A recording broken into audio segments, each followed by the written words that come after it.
পারি না আর পারি না, আমি কেন মরি না, আজরাল কেন চিনে না আমারে রে, আমি পারি না আর পারি না, ওই আমি পারি না আর পারি না, আমি কেন মরি না, জমে কেন চিনে না আমারে রে, আমি পারি না আর পারি না। ওই হয়তো দুদিন পরে মরবো, আগে মরলে ক্ষতি কি, এই দুনিয়ার টাল বাহানা বুঝলাম না একরতি,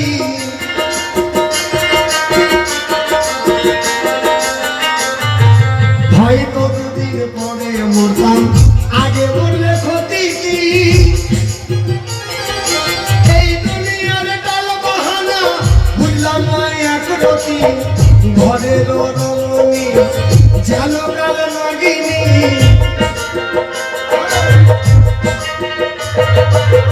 ঘরের রমণী যেন কাল নাগিনী, ভুজঙ্গিনী কিছু ছাড়ল না রে, আমি পারি না আর পারি না, ওই আমি পারি না আর পারি না, আমি কেন মরি না, জমে কেন ছিলে না আমারে রে, আমি পারি না আর পারি না, ওই আমি পারি না আর পারি না।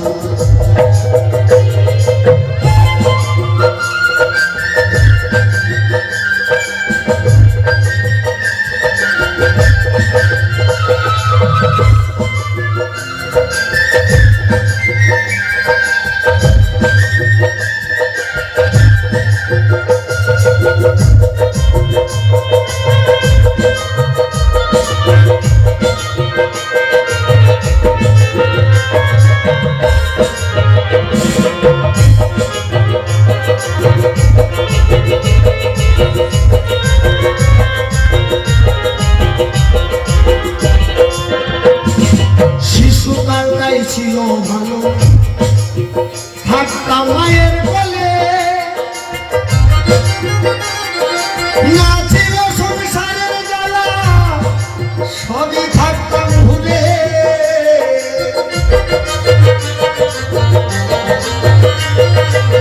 সত্যি বাবা, যখন শিশুকাল ছিল কত আনন্দ, মায়ের কোলে থাকতাম, না ছিল সংসারের চিন্তা, বাল্যকাল তাই কি যৌবন কাল গেল,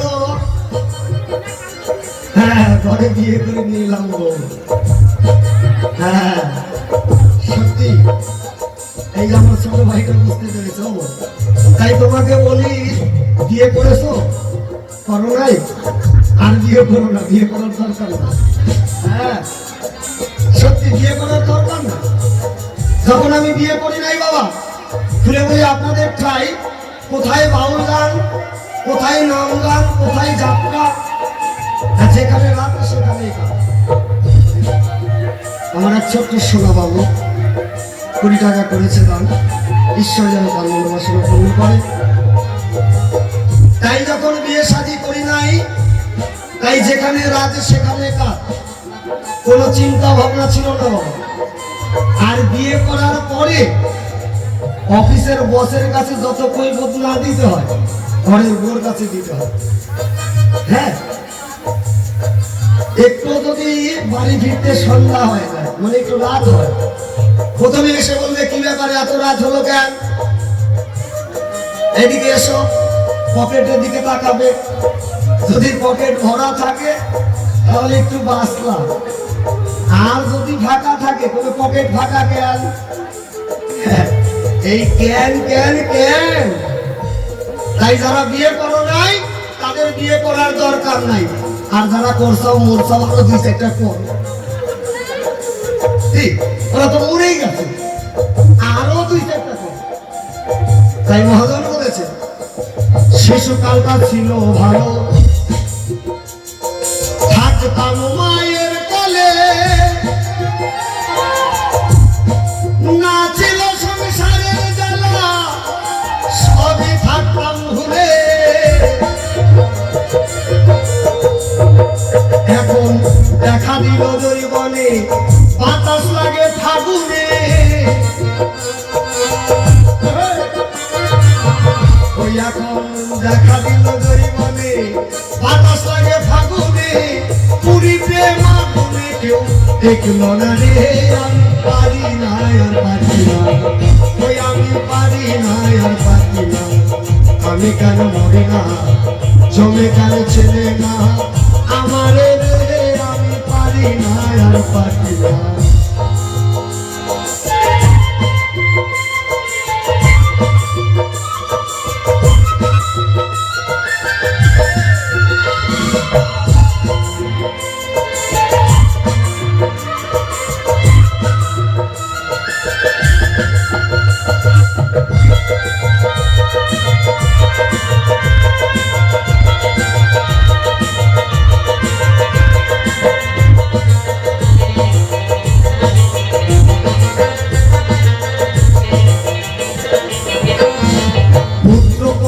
শুভ সন্ত লইয়া দিন কাকাই একটা সাউনে আগুনে আমি ঘুরে হইলাম ছাই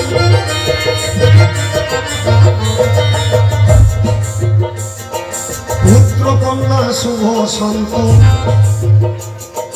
লইয়া দিন কাকাই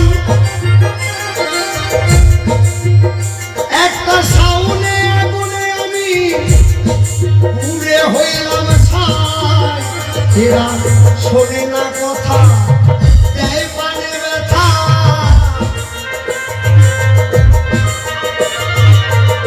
এরা শোনে না কথা দেয় পানে ব্যথা সালামের মায়া মমতা কাজে লাগলো না রে আমি পারি না আর পারি না আমি কেন মরি না চলে কেন চেনে না আমারে রে আমি পারি না পারি না হয়তো দুদিন পরে মরতাম আগে মরলে ক্ষতি কি এই দুনিয়ার ডাল বাহানা বুঝলাম না একরতি ঘরের রমণী যেন কালে নাগিনী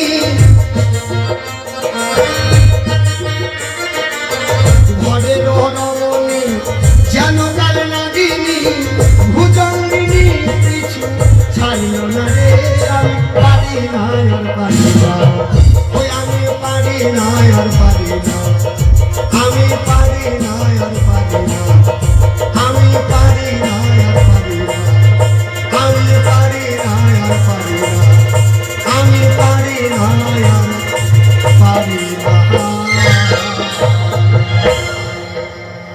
এর মধ্যে খুঁজে কিন্তু আপনারা পাবেন না খুলে বলি আপনাদের চাই বর্তমান শিক্ষিত সমাজ তাই আজকে ইতিহাস থেকে কিছু কথা তুলে ধরতে চাই এই ধর্মসভা তাহলে কৃষ্ণ ভক্তকে না কৃষ্ণ ভক্ত ছিলেন হচ্ছে মীরাবাই আপনারা জানেন সবাই যে মীরার সঙ্গে আমার গিরিধারী অনাদিরাদি পান গোবিন্দ নাকি কথা বলতো মাটির মূরতি তো সেই জায়গায় দাঁড়িয়ে কিছু কথা তুলে ধরবো একদিকে মীরাবাই আর অন্যদিকে মেবারের রাজা রানা কুম্ভ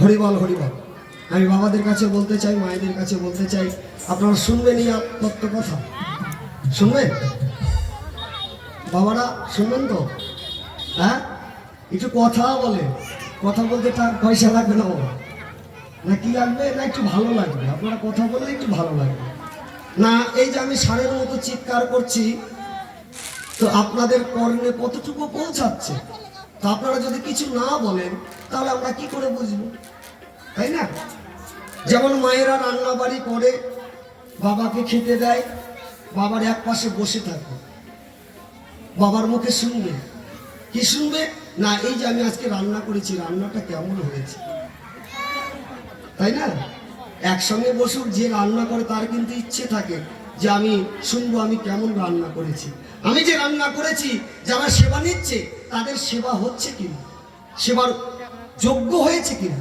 কি বাবা, তাই না? তো জয় গুরু জয়। তাই আপনাদের সকলের অনুমতি নিয়ে সামনের দিকে ভব আগবান। তো একদিকে কালী ভক্ত, অন্যদিকে কৃষ্ণ ভক্ত। তো আমার বিপক্ষের যিনি ভাবক, আমার শ্রদ্ধেয় গোসাই কালীপদ গোস্বামী, তো আমি ওনাকে সেই কৃষ্ণ ভক্তের জায়গায় রেখে আমি মেবারের রাজা রানা কুম্ভর জায়গায় দাঁড়িয়ে, তার মানে মায়ের ভক্তের জায়গায় দাঁড়িয়ে কিছু কথা তুলে ধরতে চাই। অবশ্যই আপনারা দেখে বুঝতে পারছেন ছেলে মানুষ, সেই রানার ভূমিকা করার মতো বাবা শক্তি আমার নাই, মাতৃভক্ত আমি হতে পারি নাই। কিন্তু যেহেতু আজকে বাউলের পাল্লা, তো কিছু কথা বলতে হবে, তাই আমি রানা কুম্ভের উকিল হয়ে কিছু কথা আপনাদের সামনে বলতে চাই। তাই শুরু হয়ে গেল বাউলের পাল্লা। একদিকে কৃষ্ণ ভক্ত, অন্যদিকে কালী ভক্ত। মেবারের রাজা যিনি, তিনি ছিলেন আদ্যাশক্তি মহামায়ার পরম ভক্ত বাবা। খুলে বলি আপনাদের ঠাই, তো সেই জায়গায় দাঁড়িয়ে দুটো কথা বলতে চাই। তো একটু সুর লাগাই, সুরে তালে ছন্দে সেই দিকে যেতে চাই। তাই মেবারের রাজা যিনি রানা, তিনি কি করলেন না, একদিন তার মনে বড় স্বাদ হলো, কি না আমি মৃগয়ায় যাব বাবা। আগেকার দিনে বাবা রাজাদের একটা ধর্ম ছিল, এখন এটা ধর্ম না এটা প্রথা আমি কিন্তু জানি না বাবা। তারা কি করতেন না, হরিণ শিকার করতে বনে যেতেন বাবা। তাই মেবারের রাজা তার বন্ধুকে নিয়ে তিনি কি করলেন না, মৃগয়ে গেলেন, মানে হরিণ শিকার করার জন্য তারা দুইজনে বাড়ি থেকে বের হলেন। তারা ঘুরতে ঘুরতে ওমা তারা কখনই যে রতি রাজ্যে পৌঁছে গেছে, মানে যেখানে মীরাবাইয়ের বাড়িও, সেই রাজ্যে পৌঁছে গেছে। এমন সময় রানা তার বন্ধুকে ডেকে বলে, বন্ধু আমার বড় পিপাসা লেগেছে, আমাকে একটু জল এনে দিতে পারবি? খুলে বলি তাই। এই কথা শুনে তার বন্ধু জলের সন্ধানে গেল। কি বলি রে ভাই, কোথাও জল না পেয়ে রানার কাছে এলো ছুটে, বলল কোথাও জল পেলাম না বন্ধু, মনে হয় আরেকটু সামনের দিকে যেতে হবে, ওই যে দেখা যায় লোকালয়, সেইখানে গেলে হয়তো জলের কোনো ব্যবস্থা হবে। এমন সময় ওমা সেই মেবারের রাজা তিনি ধীরে ধীরে সেই লোকালয়ের দিকে গেল। তিনি গিয়ে কি দেখতে পায় না, একজন অপূর্ব সুন্দরী তাকে কলসি নিয়ে জল ভরছে। মেবারের রাজা রানা তাকে দেখে কোথায় যেন তার পিপাসা হারিয়ে গেল। একবার শ্রী শ্রীমাতা শক্তি প্রীতে হরিবল হরিবল হরিবল। সেই অপূর্ব সুন্দরীকে দেখে তার পিপাসা হারিয়ে গেছে, মনে বড় স্বাদ জেগেছে তাকে পাওয়া, তাকে রানী করবার বাসনা লেগেছে। বন্ধুকে ডেকে কয়, বন্ধু তুই আমার কথা নিবি? ওই যে জল ভরে যাচ্ছে মেয়েটা, ওই মেয়েটা কার মেয়ে, কোন বাড়িতে যাচ্ছে, আমাকে তুই নিয়ে যাবে। খুলে বলি তাই। সেই মেয়ের পিছনে পিছনে চলে গেল বাড়ি। কোথায় না, রতি রাজার কাছে। হরিবল হরিবল। সেই রতি রাজার কাছে গিয়ে রতি রাজাকে প্রণাম জানায় মেবারের রাজা রানা। খুলে বলি আপনাদের ঠাই, রতি রাজার কাছে মনের কথা খুলে বলে, হে মহারাজ, এই মুহূর্তে একটি কন্যা দেখলাম জল ভরে আপনার গৃহে প্রবেশ করল। আচ্ছা বলুন তো ওই মেয়েটি কে হয়, ওই মেয়ের সঙ্গে আপনার কি পরিচয়? মেবারের রাজা কে বলল, রতি রাজা বলল, ওটা আমার মেয়ে, ওর নাম মীরা, রতি রাজা বলছে, বলুন কেন, কি কারণে আমার এই রাজ্যে আগমন করেছে? মেবারের রাজা বলে, আমি বড় পিপাসু, আমাকে একটু জল এনে দিতে পারবেন? খুলে বলি, আপনাদের ঠাই ওমা। সঙ্গে সঙ্গে রতি রাজা কি করলেন না, মীরাকে ডেকে বললেন, মা মীরা, তুমি এই অতিথিকে একটু জল এনে দাও, তিনি নাকি বড় পিপাসু। খুলে বলি, আপনাদের ঠাই। মীরা পিতার কথা শুনে কি করলেন না, জল নিয়ে এলেন একটি পাত্রে। এনে যখন মেবারের রাজার হাতে দেয়, জল খেয়ে পিপাসা মিটে যায়। সঙ্গে সঙ্গে দেখে জলের পাত্রে আবার পূর্ণ হয়ে আছে জল। রানার মনে আরো তাকে পাওয়ার ইচ্ছাটা বেড়ে গেল। এই মেয়ে তো সাধারণ মেয়ে নয়। তাই সেদিন রতি রাজাকে খুলে বলে, আপনার মেয়েকে আমি বিয়ে করতে চাই, বলুন আপনার মেয়েকে আমাকে দান করবেন না? রতি রাজা পড়ে গেল বিপদে। ওমা, তৎকালীন সময় রানা এমন প্রতাপশালী রাজা ছিলেন, তার কথা যদি কেউ অমান্য করে তার রাজ্যটাকে গ্রাস করে নেয়, তাকে দাসত্ব বানায়। এমন প্রতাপ রাজা ছিল রানা কুম্ভ। রতি রাজা মনে মনে চিন্তা করে, তাই স্বয়ং রাজা এসেছে আমার কাছে আজকে আমার মেয়েকে চাইতে। আজকে যদি আমি না করি তাহলে হয়তো রতি রাজ্য গ্রাসও করে নিতে পারে, দখলও করে নিতে পারে।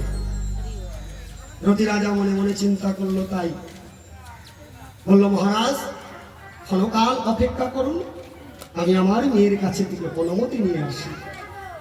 মামা তিনি এলেন, এসে আমাকে বলল যে, রানা,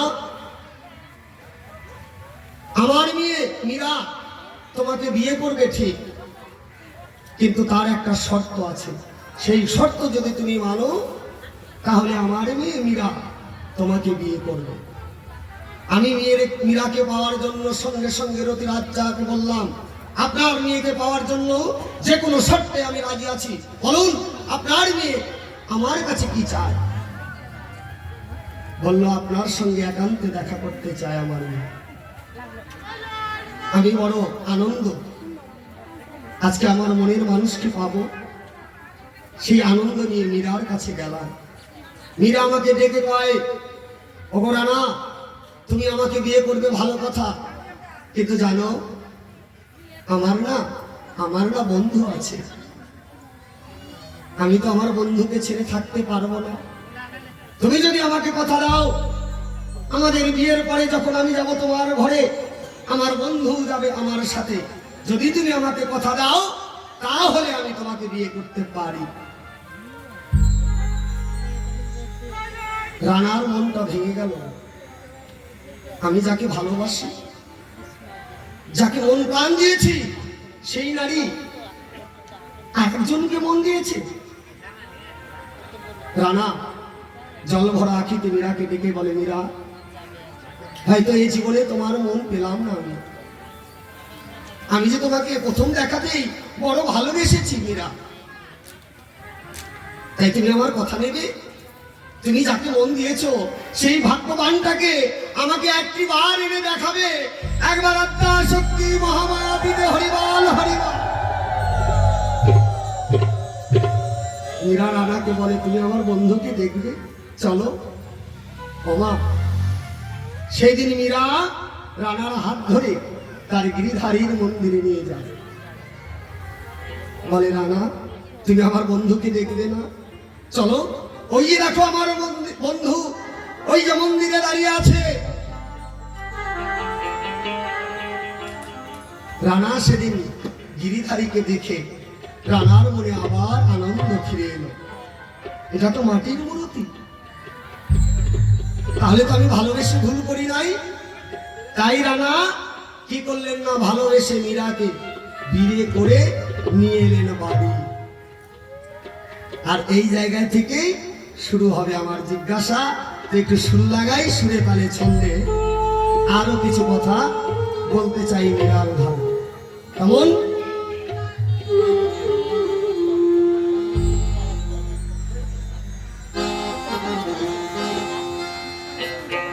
ওই আমি রানা কুম্ভর নামটি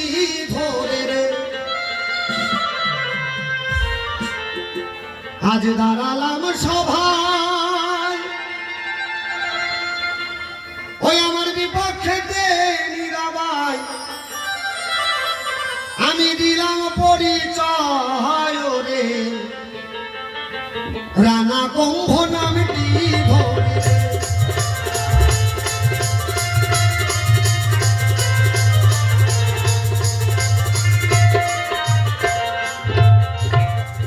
নেবার দেশে রাজায় আমি রানা কুম্ভ নাম হয় আমার বিপক্ষেতে আমার ঘরে স্ত্রী নীরাবাই বলি সভায়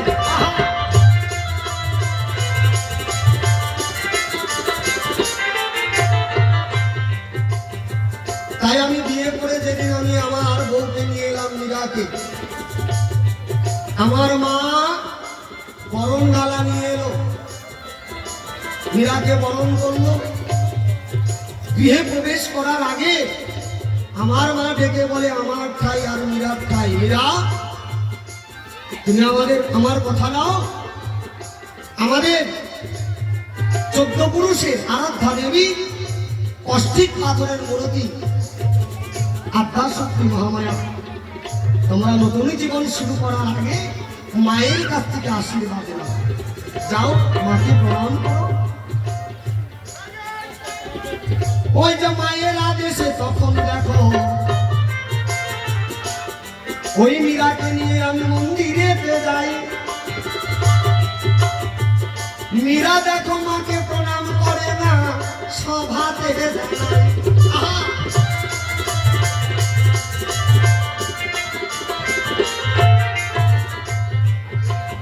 আমার মা এক এক করে কয়েকবার বলছে মীরা তুমি মাকে প্রণাম করো মায়ের ভালোবাসা আশীর্বাদ গ্রহণ করো মায়ের আশীর্বাদ গ্রহণ না করলে তোমাদের দাম্পত্য জীবন সুখের হবে না তখন মীরা নীরবতে কোনো কথা না কয় আমি রানা সেথায় আছি বলি সভায়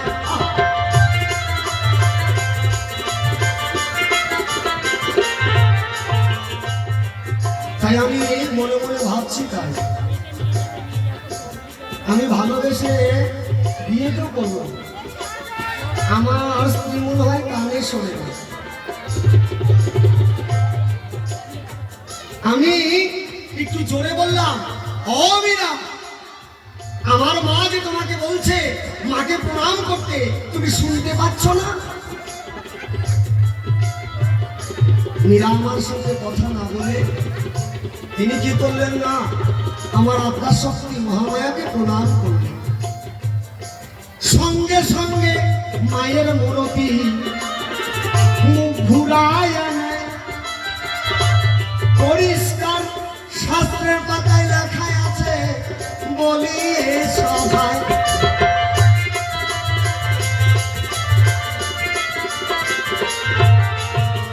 সত্যি বাবা আমার বোন নাম হচ্ছে মীরা এটা মীরা না জিরা এটাই বোঝা গেল না আমি এই জগতে কোথাও দেখি নাই যে মা তার সন্তানের প্রণাম গ্রহণ করে না অমীরা তুমি এসে বলবে সভায় তোমার প্রণামে কেন আমার মা সেই আমাদের 14 পুরুষের অষ্টিক পাথরের মূর্তিখানা মুখ ঘুরিয়ে আচ্ছা বলেন তো এই কর্ম যদি কারো ঘরে হয় আচ্ছা তার মনে কি শান্তি হয় এটা নারী না আমরা কি বাবা শোনো শোনো অগমীরা তোমার হে জানাই তোমার মা আমার মা কেন মুখ ঘুরিয়ে দিল বলবে হে সবাই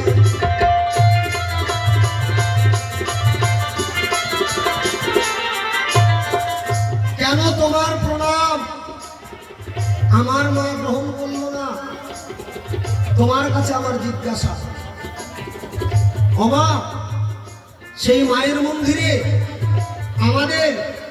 আমার যে গুরুদেব রুদ্রাচার্য তিনি কিন্তু দেখতে পেলেন।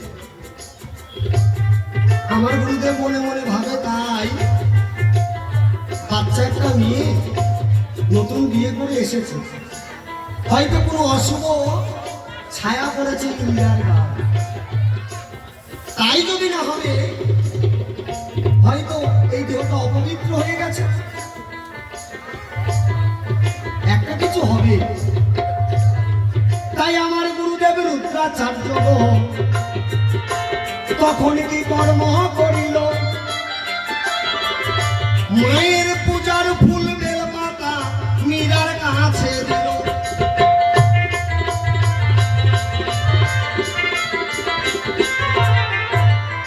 আমার গুরুদেব মায়ের পায়ের ফুল আর বেল পাতা মীরার হাতে তুলে দিল, বললো মীরা তুমি আমার কথা নাও, এই মায়ের পূজার ফুল আর বেল পাতা মাথায় স্পর্শ করো, ভক্তি করো, তাহলে কি হবে তোমার দেহটা যদি অপবিত্র থাকে, যদি কালো ছায়া যদি তোমার উপরে ভার করে থাকে, সব কেটে যাবে।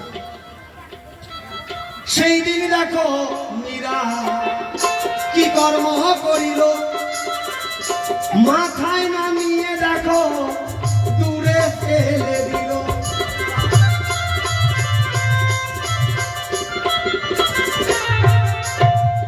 সেই মায়ের পূজার ফুল বেল পাতা হওয়া মীরা কি করলেন না, মাথায় ধারণ করলেন না, মস্তকে ধারণ করলেন না, কি করলেন না, দূরে ফেলে দিলেন। এইখানে আমার মীরার কাছে জিজ্ঞাসা, বাবা ওমা আজকে ঝগড়া লেগে গেছে স্বামী স্ত্রী, সংসার সুখের হয় রমণীর গুণে, ঠিক তাই স্ত্রীকে বলা হয় সহধর্মিণী।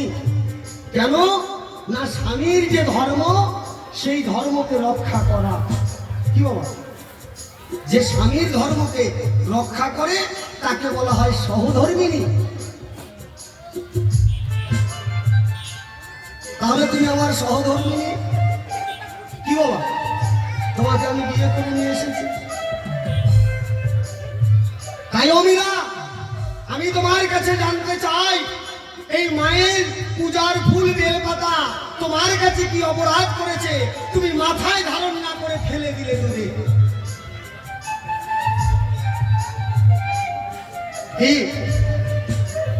ওমা স্বামী যদি চোর হয় তার স্ত্রীকে সেটাই মেনে নিতে হবে, মেনে নিয়ে তাকে ভালো পথে অগ্রসর করে দাও।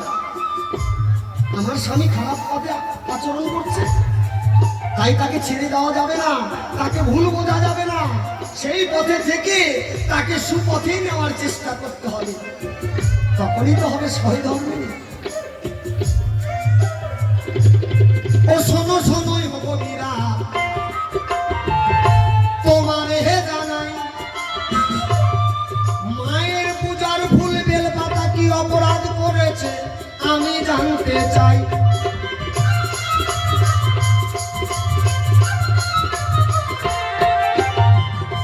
মীরা যখন দূরে ফেলে দিল, মীরা মনে মনে ভাবলো তাই হয়তো কেউ দেখে। গুরুদেব আবার বললো কাজকে, মীরা এবার তুমি মাকে প্রণাম করো। মীরা কি করলো, মা যখন প্রণাম করলো সঙ্গে সঙ্গে সেই কষ্টিক পাথরের মূর্তিখানা ভেঙে দুই ভাগ হয়ে গেল।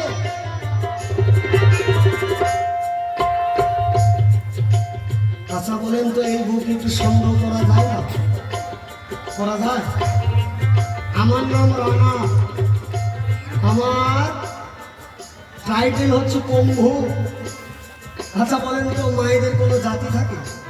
হ্যাঁ, মায়েদের কিন্তু কোনো জাতি নেই। কামারের সাথে বিয়ে হলে কামান নেই, ধোপার সাথে বিয়ে হলে ধোপান নেই, বামুনের সাথে বিয়ে হলে বামুনি, ডাক্তারের সঙ্গে বিয়ে হলে বলে ডাক্তার নেই। ওই মাটা যদি ওষুধের কোনো নাম না জানে, আবার যদি মাস্টারের সঙ্গে হয় ওই মাটা দেখেন কোনো লেখাপড়াই জানে না, তাও কয় মাস্টার নেই, কি বলে না? হ্যাঁ, আর সোরের সঙ্গে বিয়ে হলে কি কয়? কয় সুন্নি। সত্যি তাই, নারীদের কোনো জাতি নাই, কিন্তু তোমার নামের সঙ্গে আমি কি দেখতে পাই না? বাই। এই বাই শব্দটা কিন্তু ভালো নয়। বাই কাদের বলা হয় না? যারা পতিতা। পতিতা কাকে বলে না? বাংলা কথায় বলে বেশ্যা। সত্যি তাই। এই জগতে কোথাও দেখেছেন কি ভক্তের প্রণামে মায়ের মূর্তি ভেঙে চুরমার হয়ে যায়? দেখেছেন? আমার ঘরের মোর চরিত্র ভালো নয়। হ্যাঁ, ও বলো বলো ও মীরা, তোমারে জানাই, তোমার নামের সঙ্গে ভাই আমি দেখি বারে পাই।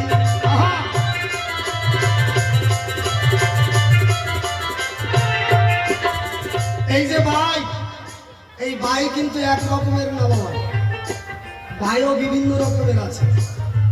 ঘাটের ভাই, মাঠের ভাই, চোরা ভাই, কুলো ভাই, কি কুলো ভাই আছে। আবার আপনাদের বড়দের পেটে কি ভাই 420 বোন, ওইটাও এক ভাই। এইরকম 8 প্রকারের ভাই আছে এই জগতে। তুমি কোন জগতের ভাই? কি ভাই আমরা জগতে 8 রকমের দেখতে পাই।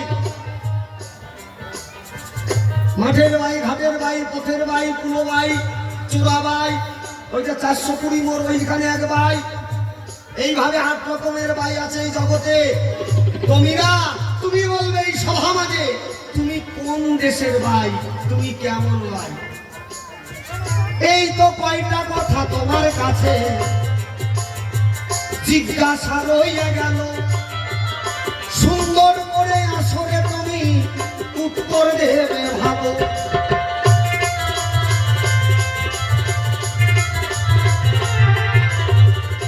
প্রথমবারই আনে বেশি কথা নাই তো প্রয়োজন, প্রথমবারে এই তো আমার কিঞ্চিত আয়োজন।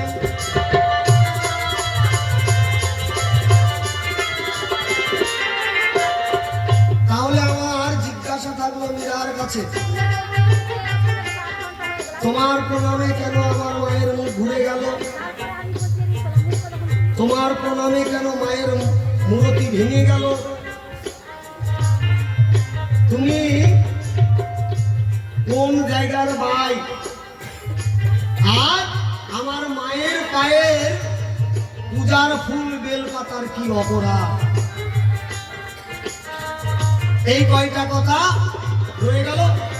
যাক, তবে বেশি কথা বলবো না, ছেড়ে দিয়ে যাবো আমার কাব্য আলোচনা।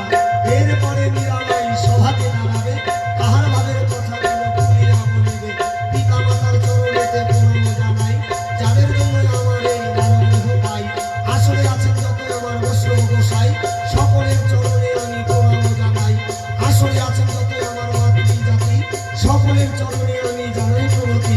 আমার গানের গুরু মাননীয় কেশবদেব নাথ সভাতে জানাই, তার চরণে আমি আমার প্রণাম জানাই। শিক্ষাগুরু চিত্তরঞ্জন গোস্বামী নদিয়াতে বাস, তার চরণে আমি আমার প্রণাম জানাই। শিক্ষাগুরু গোপাল মহন্ত সভাতে বলা হয়ে গেল, তার চরণে আমি প্রণাম জানাই। এইখানেতেই সন্ত বললাম, রাধাকান্তেশ্বরী চাঁদ বদনে ভক্তবৃন্দ একবার শ্রী শ্রী আত্মা শক্তি মহামায়াবিতে হরিবল হরিবল হরি। মন তো একটা না, কীর্তনের মধ্যে এসে মালা ধরতেছে। একটা মন দিয়ে কয়টা কাজ হবে বলেন? কয়টা কাজ আপনারা করতে পারবেন একটা মন দিয়ে? মন একটা, মালা বাপা হবে আর নাহলে কীর্তন শোনা হবে, যেগুলো একটা হবে। ওই মালাও জপবো, কীর্তনও শুনবো, অসম্ভব। হ্যাঁ, যাও যাও, মাইনাস প্লাস দাদা করার বুঝে আসো। তাহলে ভজন করতে গেলে এগুলা বাদ দিতে হবে। গোপন ভজনটা মালায় যে ভজন হয় এটা গোপনে হয়। রাস ওকে রাস করছে কে? কৃষ্ণ আর রাধা রাস করছে। আমি যদি বলি কৃষ্ণ রাধা জানেই না, না জানে রাধা, না জানে কৃষ্ণ, না জানে গোপীগণ বৃন্দাবনে রাস করলো কোন মদন মোহন। কৃষ্ণ জানে না, রাধা জানে না, গোপীগণ জানে না, তাহলে বৃন্দাবনে কে রাস করলো? রসতত্ত্ব আগে খবর নিতে হবে। তাহলে মালা জপা ছাইয়া এই মালা জপাটা ঘরে করেন, ওটা লোক দেখানো না, ওটা গোপী ভজন হয়। 3.5 প্যাচ কুণ্ডলিনী শক্তি, 8টা শক্তি যোগমায়া। এই দেখবেন একটা গুটি থাকে, এই গুটিটা হচ্ছে 8টা শক্তি যোগমায়া, এটাকে বিধান যায় না। একটা করে গুটি, দুই পাশে 2টা গীত, একটা করে গুটি, দুই পাশে 2টা গীত। ওই গীত গুটিটা হচ্ছে কৃষ্ণ, দুই পাশে 2টা গীত হচ্ছে রাধা। আমি গোপন তত্ত্ব ভেঙে দিয়ে যাই। তাহলে রাস যদি গোপনে গভীর রাত্রে হইয়া থাকে, আপনার মালা জপটাও ঘরে বসে নির্জনে করতে হবে। লোক দেখিয়া ভণ্ডামি কইরা আমি মালা জপি, 16 মালা জপি, 20 মালা জপি, নটকা হবে, লোক দেখানো হবে, কিচ্ছু হবে না। ওই জন্য বলছে মালা জপে শালা কর জপে ভাই। মালা জপা জপা নামও জপা হয়েছে। এই যে 16 নাম 32 অক্ষর, তার থেকে 28 অক্ষর বাদ দেন, থাকলো কত? 4 অক্ষর। হরে কৃষ্ণ হরে রাম, একটা হরে বাদ দেন, ওটা গুরু প্রণালীতে থাকবে। তাহলে হরে কৃষ্ণ রাম, হকারে হরিশ্চয় বরকারে রাধা, হরে নামে রাধা রামী আছে বাধা। হরে যিনি হরণ করেন তিনি কে? রাধা। রাধা রাধিকা, আহ্লাদিনী শক্তির অধিকারী রাধিকা। তাহলে এই রাধিকার কৃপা না হলে, শ্রীমতী রাধারানীর কৃপা না হলে কৃষ্ণ ভজন হবে না। কত সস্তা। একটু আগে বলছি আমি যে মায়েরা যদি কৃপা না করে, বাবারা কোনোদিন কৃষ্ণ ভক্ত হইতে পারবে না। পারবে বাবা? মায়ের আপনার সন্ধান নিয়ে বসবে, আর মায়ের রাগারাগি ঝগড়াঝাটি আরম্ভ করে দিবে। সন্ধান করেন দেখি, বাড়িতে ঘরে করেন দেখি। আপনার ঘরে স্ত্রী অশান্তি করবে, আপনি ঘরে করতে পারবেন নাম জপ? হবে না।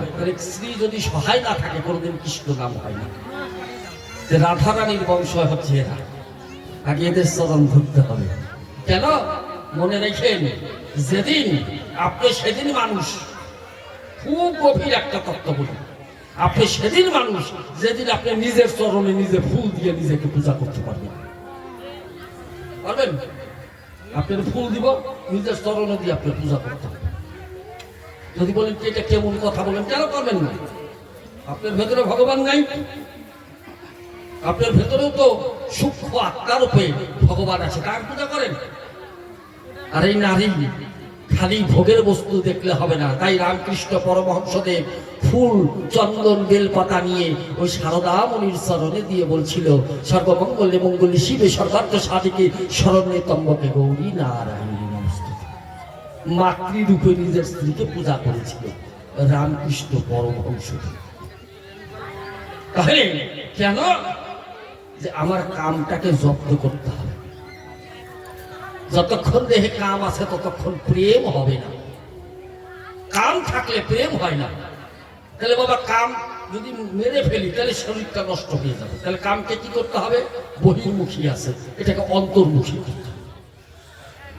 যেমন একই আম, বৈশাখ মাসে কাঁচা টক সবুজ রং থাকে। আপনাদের আম বাগান অনেক আছে, দেখবেন বৈশাখ মাসে টক ডাল খেয়ে আম দিয়া, জন্মের টক খাইলে উকুন যা আছে সব পড়ে যায়। ঢেলা পুজেলি নিট আছে না, সব পড়ে যাবে। এত টক রঙের কি সবুজ রং টক। এই আমটাই একই আম, কিন্তু রেখে দেন গাছে, খাবেন না। জ্যৈষ্ঠ মাসের জামাই ষষ্ঠী পার হয়, ওই রং কিন্তু আর সবুজ থাকে না, পেটে হলুদ হয়ে যায়, পেটে হলুদ হয়। আর ওই আম মুখে দিলে অমৃতের মতো মিষ্টি স্বাদ লাগে, তখন মিষ্টি হয়। একই আম, কাঁচায় টক, পাকলে মিষ্টি। তাহলে কাঁচা কোনটা? যখন আমার এই রিপু বহির্মুখী থাকে তখন এটা কাম বলে। যখন গুরুর কাছে সন্ধান জেনে এই কাম রিপুকে অন্তর্মুখী করতে পারবেন, তখন ওই কাম প্রেমে পরিণত হবে, তখন সেই কাম ঊর্ধ্বগতি হবে। এই দ্বিদল পড়তে রাধা গোবিন্দের দর্শন জীবের এমনি হয়ে যাবে। এই তত্ত্বটা আগে জানতে হবে। তত্ত্ব কারে কয়? কি তত্ত্ব?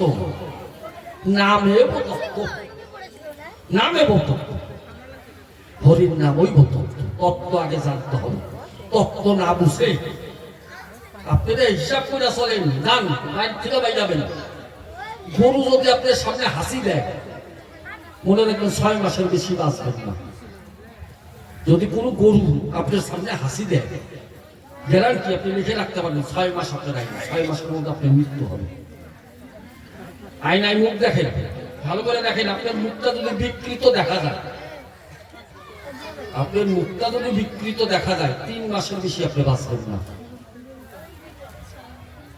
যদি হাইটা দেখে আপনার ছায়া না দেখেন, আমার ছায়া পড়ছে কিন্তু সবারই ছায়া, যদি ছায়া শ্বাস হবে 24 ঘন্টার মধ্যে লোকটার মৃত্যু হয়ে যাবে।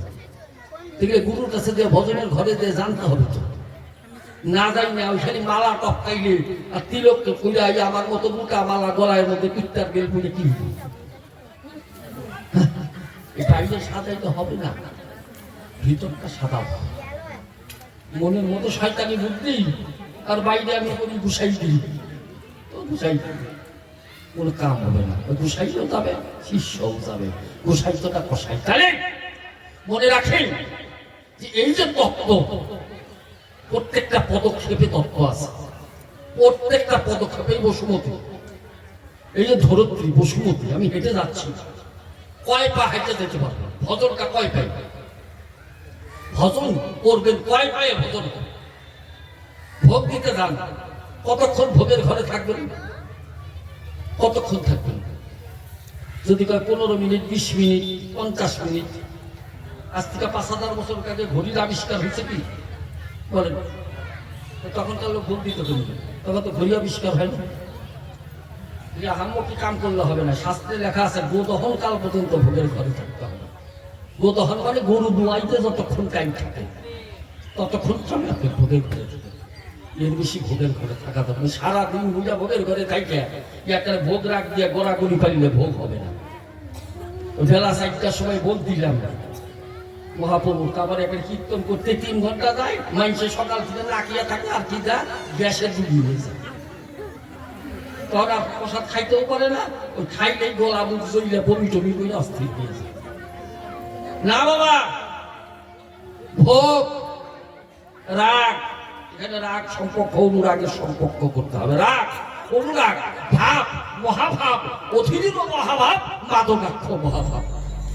রাধারানীর সাথে কৃষ্ণের যে ভাব হইতো, আগে ভাব, ভাবের পরে মহাভাব, মহাভাবের পরে স্তর উন্নীত হলে অধীর মহাভাব, তারপরে আসে মাদনাক্ষ মহাভাব। যে মাদনাক্ষ মহাভাবে ভাবিত হওয়ার পরে রাধারানীর চরণে গোবিন্দ দাস লিখে দিয়েছিল, গীত গোবিন্দে জয়দেব সেটা কলম দিল, স্মর কর লখণ্ডনম মম শিরসি মণ্ডনম দেহি পদবল হব মুদারম। হে রাধারানী, তুমি আমার প্রেমের গুরু, তোমার চরণ আমার মাথায় দাও। বুঝছেন? একটু আগে বললাম যে নিজের চরণে ফুল দেন, স্বয়ং গোবিন্দ ভক্তবতী রাধারানীর চরণ মাথায় নিয়েছিল। এই জায়গাটায় যেতে হবে, এই জায়গাটায় যতক্ষণ যাইতে না পারবেন, তাহলে আপনার ঘরেই তো রাধারানী আছে।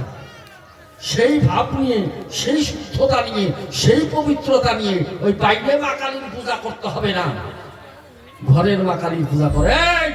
রানা কুম্ভ, তুমি তোমার স্ত্রীকে চিনো না, তুমি মা কালীর পূজা করো। ঘরের গিন্নি ঘরে নাই, গুরু ভজবে কে? ঘরের গিন্নি যদি ঘরে না থাকে, গুরু ভজন করা হবে না। আগে ঘরের গিন্নিকে বাঁচাও, জাগাও, ঘরের গিন্নির সঙ্গে ভালোবাসা করো। থাকলে ঘরের গিন্নির সঙ্গে ভালোবাসা ঘটি বাটিয়ে রাখতো মাই যাবে। একটা পোড়া পৈরান খালির কোমর ভেঙ্গা সবই গেছে উল্টে, খুব গুরুতর কথা। তাহলে ঘরের গিন্নিটার সাথে আগে ভাব ভালোবাসা, ঘরের গিন্নির সাথে যদি ভাব ভালোবাসা হয় তো বাইরের কালী পূজা করতে হবে না। রানা কুম্ভ, তোমার দেহের মধ্যে চতুর্দল মধ্যে মূলাধার চক্রে মহাকুণ্ডলী শক্তি রূপে আদ্যা শক্তি যোগমায়া কালী রূপে দাঁড়িয়ে আছে, তার চরণে ফুল দাও।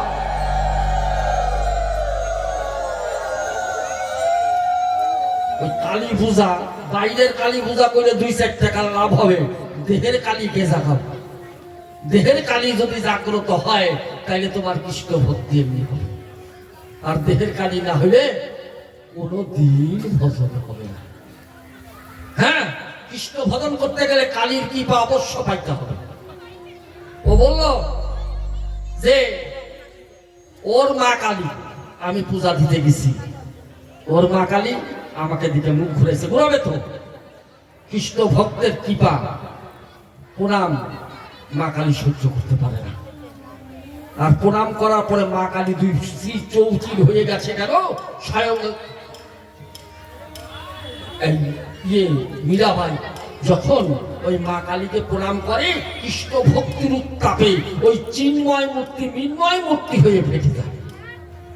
প্রমাণ দেয়, ভাগবত থেকে প্রমাণ দিচ্ছে। ভাগবতে জড়ভরতের কাহিনী আছে কি নেই? এই যে আছে না, জড়ভরতের কাহিনী আছে। আমি মিথ্যা কথার দাঁত দেই না, যেটা কোনো সত্যি, এখন প্রমাণ দিয়ে দেবো। জড়ভরত কি? জড়ভরত আগের জীবনে হরিণ ছিল, আগে রাজা ছিল, হরিণ পুষছিল। মরার সময় অনেক কাহিনী তো সংক্ষেপে বলি। এই মরার সময় হরিণ হরিণ কইরা হরিণ জন্ম নিল। এবার হরিণ হইয়া মইলা তারপরে ভরত হয়ে জন্ম নিল। ওর ভাইরা ওকে ঠকিয়ে দিল। এই একটা করে রুটি দিত আর জমি পাহারা, ধান পাহারা দেওয়ার জন্য দিত। ওই জমি ধান পাহারা দিত। একদিন ডাকাতের পূজা, ডাকাতরা বাসন্তী কালী পূজা করতেছে। সেই ডাকাতে কালী পূজায় নর বলি দেয়, মানুষ পাঠা বলি দেয়। পাঠা খুঁজতেছে, পাঠা খুঁজতে খুঁজতে পাঠা পায় না। ওই রাত্রেবেলা ভরতকে পেল। ভরত কৃষ্ণ ভক্ত, সেই ভরতকে নিয়ে এই হাড়ি কাটে ঢুকিয়ে দিল। যখন হাড়ি কাটে ঢুকিয়ে ওই ডাকাত সর্দার রাম জয় মা কালী বলে রাম দাঁড়িয়ে বলি দিতে গেল, ওই মা অট্টহাস্য করে ওই মাটির মূর্তি, মহামূর্তি ধারণ করে সব ডাকাতদের মেরে ভরতকে উদ্ধার করে চরণে প্রণাম করে ভরতের সামনে নৃত্য করতে লাগলো। ভরতের সামনে নৃত্য করতে লাগলো কেন? যে কৃষ্ণ ভক্ত। মা কালী বললো, এতদিন এই ডাকাতরা আমাকে বন্ধ করে রেখেছিল, আজকে ভরত তোমার মতো কৃষ্ণ ভক্তকে দর্শন করে আমার জীবন ধন্য হয়ে গেল। সবাই মিলে নিতাই গৌর সীতানাথ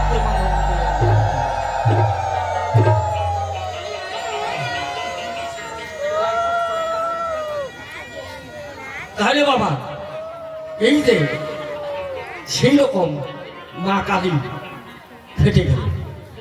আর একটা কাহিনী কি, যে ওদের গুরুদেব হলো রুদ্রাচার্য। এই মীরাবাইয়ের বিয়া উপলক্ষে, রানা কুম্ভর বিয়া উপলক্ষে 1008টা পাঠা বলি দিয়েছে। 1008টা পাঠা বলি দিয়ে তার রক্তে বেল পাতা চুপিয়ে মা কালীকে নিবেদন করছে। সেই রক্ত মাখা ফুল বেল পাতা যখন ওই মীরাবাইয়ের হাতে দিল, মীরাবাই বলল, আমি এই হিংসার বেল পাতা গ্রহণ করবো না। যে মা নিজের সন্তানের রক্ত পান করে, ওটা মা না, ওটা রাক্ষসী, ওটা মা না। শোনেন, ওই মানুষেরও বাচ্চা ওইটাও মা। একটা ছাগল, একটা পাঠা, একটা গরু, তাদের বাচ্চাও তো মা আছে না? মা তো একই, মা একই।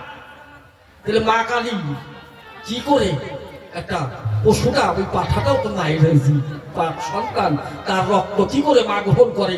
ওই হিংসুটি, ওই রাক্ষসী মায়ের রক্ত দেওয়া বেল পাতা আমি গ্রহণ করবো না।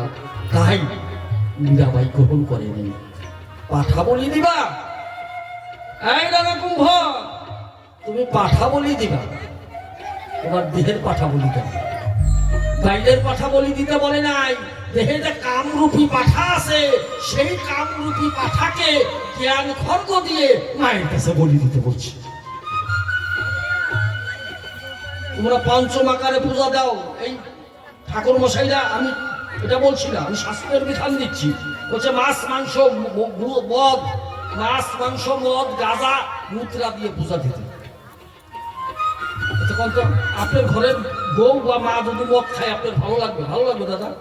আমার ঘরের বউ, আমার ঘরের মেয়ে, আমার ঘরের মা যদি মদ খায় ঠকঠকিয়া, ভালো লাগবে? দাদা খায়, ভালো লাগবে? তাহলে আমার মা কালী কি করে মদ খায়? কোন শাস্ত্রে আছে? কালিকা পুরাণে আছে, কোন মানুষ যদি মায়ের কাছে একটা জীব হত্যা করে, যতদিন চন্দ্র সূর্য থাকবে ততদিন তার নরকবাস হয়। মাছ কোনটা? এই যে নাসিকায় শ্বাস কত? 21,620 বার। গভীর তত্ত্ব শুনে 12 আঙ্গুল শ্বাসের গতি, এটা 12 আঙ্গুল মাস। 1 আঙ্গুল করে শ্বাস কমান, গুরুর কাছে সন্ধান দিন। 1 আঙ্গুল শ্বাস কমান, একাগ্রতা বাড়বো। 2 আঙ্গুল শ্বাস কমান, দ্বিদল পদ্মে গোবিন্দ দর্শন হবে। 3 আঙ্গুল শ্বাস কমান, তিতাব জ্বালা দূরীভূত হবে। 4 আঙ্গুল শ্বাস কমান, 4টা মাছ খাওয়া হবে, চতুর্বেদ অধ্যয়ন হবে। 5 আঙ্গুল শ্বাস কমান, 5টা মাছ খাওয়া হবে। পঞ্চবার মদন মাদন শোষণ স্তম্ভন বশীভূত হবে। 6 আঙ্গুল শ্বাস কমান, 6টা মাছ সরলীপুর কৃপা হবে।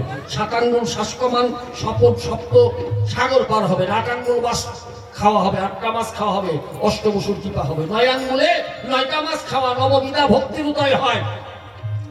10 আঙ্গুল শ্বাস কমাইলে 10 ইন্দ্রিয় বশীভূত হয়। 11 আঙ্গুল শ্বাস কমাইলে 11 রুদ্র কৃপা হয়।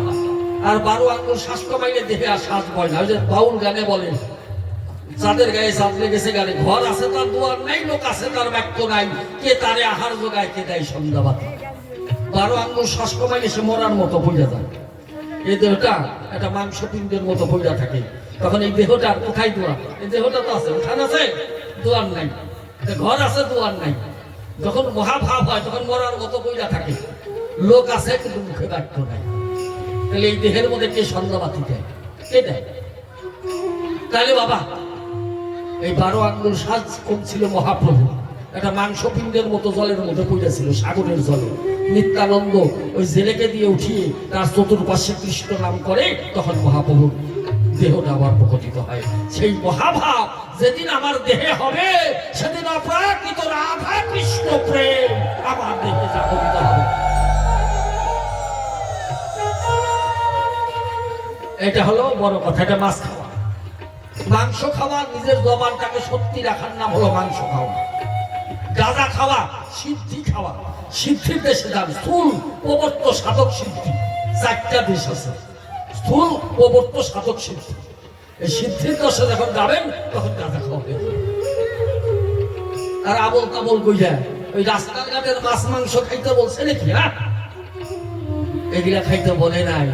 ভজনের ঘরে যাও, তাই ভজনের ঘরে না গেলে কখনো হবে না। তাই এই হলো তোমার কথা।